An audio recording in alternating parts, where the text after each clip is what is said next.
이벤트가 남아 있습니다. 어떤 이야기들이 있는지 반드시 체크해 봐야겠는데요. 이 시장의 상황에 따라서 또 암호화폐 시장도 영향을 받아가는 만큼 이러한 이슈들 체크해 가는 것이 굉장히 중요해 보입니다. 중요한 변곡점은 좀 맞을 것이다 이런 평가들이 나오고 있는데 5가지 주요 거시경제 이벤트가 남아 있다 이렇게 보시면 되겠습니다. 가장 중요한 경제 이벤트 중 하나는요. 이제 2월 12일 수요일에 발표될 미국의 1월 소비자 물가 지수가 되겠습니다. 시장에서는 이 헤드라인 CPI가 전월 대비 0.3%또 전년 대비는 2.9% 오를 것이다 이렇게 평가를 내놓고 있습니다. 변동성이 좀 큰 항목을 제외한 이 근원 CPI 같은 경우에는 월간 0.2%또 연간으로는 3.2% 상승할 것이라는 전망이 나오고 있습니다. 이 근원 CPI가 만약 예상보다 높게 나온다면 금리 인하에 대한 기대감이 줄어들 수 있고요. 비트코인과 같은 위험 자산에 대해서 좀 부정적인 투심이 모일 수 있겠습니다. 연준의 목표 인플레이션율이 2%라는 점도 함께 체크해 보면서 가져가야 될 요인이 되겠습니다. 위험 자산 선호 심리가 좀 강화되는 요인으로 본다면 예상보다 이 CPI가 낮게 나올 경우가 되겠고요. 예상보다 낮게 나온다면 연준의 금리 인하 기대감이 높아진다는 것이 이 투심을 자극할 수가 있겠다라고 이해해 주시면 되겠습니다. PPI 같은 경우에는 생산 단계에서의 이 물가 변동을 측정하는 지표가 되는데요. 목요일이죠. 2월 13일에 미국 동부 표준시 기준으로 오전 8시 30분에 발표가 될 예정이라는 점까지 함께 챙겨가시면 좋겠습니다. 이 헤드라인 PPI는 월간 0.2%또 연간으로는 1.8%의 상승이 예상되고 있습니다. 변동성이 큰 항목을 제외한 근원 PPI는 월간 0.1%, 연간으로는 2.1%의 상승이 점쳐지고 있는데요. 이 PPI가 예상보다 높게 나온다면 미래 소비자 물가 상승 가능성을 시사한다라는 메시지가 담겨 있는 것입니다.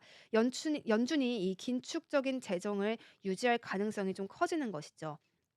이렇게 비트코인과 같은 위험 자산에 부정적인 영향을 줄 수 있는 지표들 발표가 지금 예정되어 있다는 점이 중요해 보이고요. 반대로 또 PPI가 예상보다 낮게 발표가 되면 연준이 금리 인하 가능성을 열어두게 되는 것입니다. 시장이 긍정적으로 반응할 가능성이 더욱 높아지는 것입니다. 이에 더해서 제롬 파월 연준 의장의 증언도 예정이 되어 있습니다. 화요일과 수요일에 예정이 되어 있어서 2월 11일, 12일에 이 제롬 파월 의장의 입을 주목해 볼 필요가 있어 보이는데요. 이 의회에서 반기별 증언을 진행할 예정이다라고 합니다. 이번 증언에서 파월이 연준의 금리 정책 방향과 또 인플레이션 목표에 대해서 어떤 이야기들을 내놓을지 어떤 언급들이 있을지 좀 주목이 되고 있습니다. 시장에서는 금리 인하 가능성에 대한 힌트가 나올지 그 부분을 가장 유심히 바라보고 있거든요. 이 부분 체크해 봐야겠고요.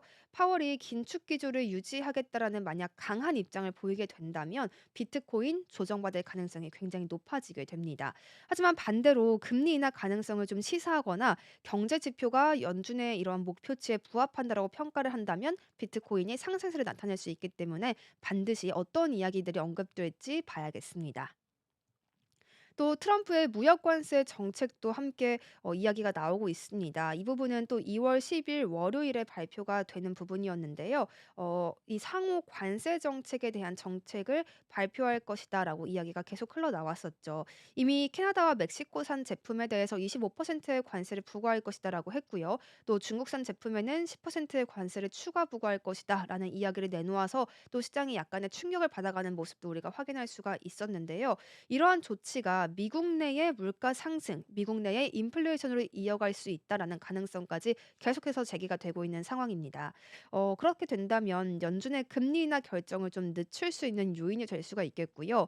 비트코인과 같은 위험 자산 시장에는 부정적인 영향을 미칠 수밖에 없겠습니다. 그래서 트럼프의 이 관세 정책과 비트코인 쪽으로의 수급이 빠지는 것이 연관성이 점점 더 커지는 것입니다.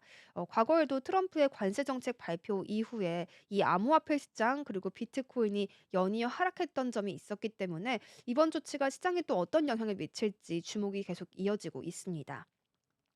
마지막 5번째는요. 이 코인베이스의 실적 발표가 2월 13일 목요일에 예정이 되어 있다는 것입니다. 이번 주 마지막 주요 이벤트는 바로 이 미국 최대 암호화폐 거래소인 코인베이스의 4분기 그리고 연간 실적 발표가 되겠습니다. 코인베이스는 2024년 4분기 실적을 발표할 예정이고요. 암호화폐 시장에 큰 영향을 미칠 수 있는 요인으로 평가받고 있습니다. 코인베이스가 예상보다 좋은 실적을 발표하게 된다면 암호화폐 시장 전반의 신뢰도가 높아지게 되겠고요. 이는 비트코인과 알트코인 가격이 긍정적인 반응을 보이는 가능성으로 연관이 될 수가 있겠습니다. 하지만 기대 이하의 실적이 나온다면 또 투심이 위축될 수가 있겠고요. 시장 조정까지 유발을 할 수가 있겠습니다. 코인베이스의 지난 3분기 실적을 한번 본다면요. 시장 예상치를 밑돌았었습니다. 하지만 4분기 동안 비트코인과 이더리움이 각각 48%또 28% 상승했다는 점을 고려한다면 3분기와 4분기의 실적은 좀 엇갈릴 수도 있겠다는 기대감이 모이고 있는데요. 거래량이 증가하면서 실적이 개선됐을 가능성이 높게 평가받고 있습니다. 비트코인은 현재 이 97,770달러 선에서 거래를 이어가고 있는데 이번 주에 이렇게 발표될 거시경제 지표에 따라서 10만 달러를 다시금 돌파할 수 있을지 그 부분이 굉장히 중요해 보이고요. 이러한 각종 지표들 또 정책적인 변수들, 향후 방향성을 결정할 중요한 요인이 될 것으로 보이니만큼 계속해서 관심 가져주시는 것이 좋겠습니다. CPI와 PPI가 예상보다 높게 나오게 될 경우 연준의 금리 인하 기대감이 줄어들게 된다는 것 다시 한번 정리해 드리고요. 비트코인 상승에 제한을 걸 수가 있겠습니다. 하지만 인플레이션이 예상보다 낮거나 파월이 금리 인하 가능성을 시사할 경우에는 또 비트코인 10만 달러 돌파를 시도할 수 있습니다. 이 부분 체크해 가시면서 계속해서 비트코인과 암호화폐 시장의 움직임 우리가 살펴봐야겠습니다. 트럼프의 관세 정책 또 코인베이스의 실적 발표가 시장 심리를 변화시킬 가장 중요한 요소로 평가받고 있다는 점도 기억해 주시면 좋겠습니다. 이번 주 이렇게 다양하게 발표될 여러 지표들 또 정책들 비트코인의 10만 달러 돌파를 정말 이끌어낼 수 있을지 아니면 조정 국면을 이어가게 만들지 시장에 관심이 모이고 있습니다.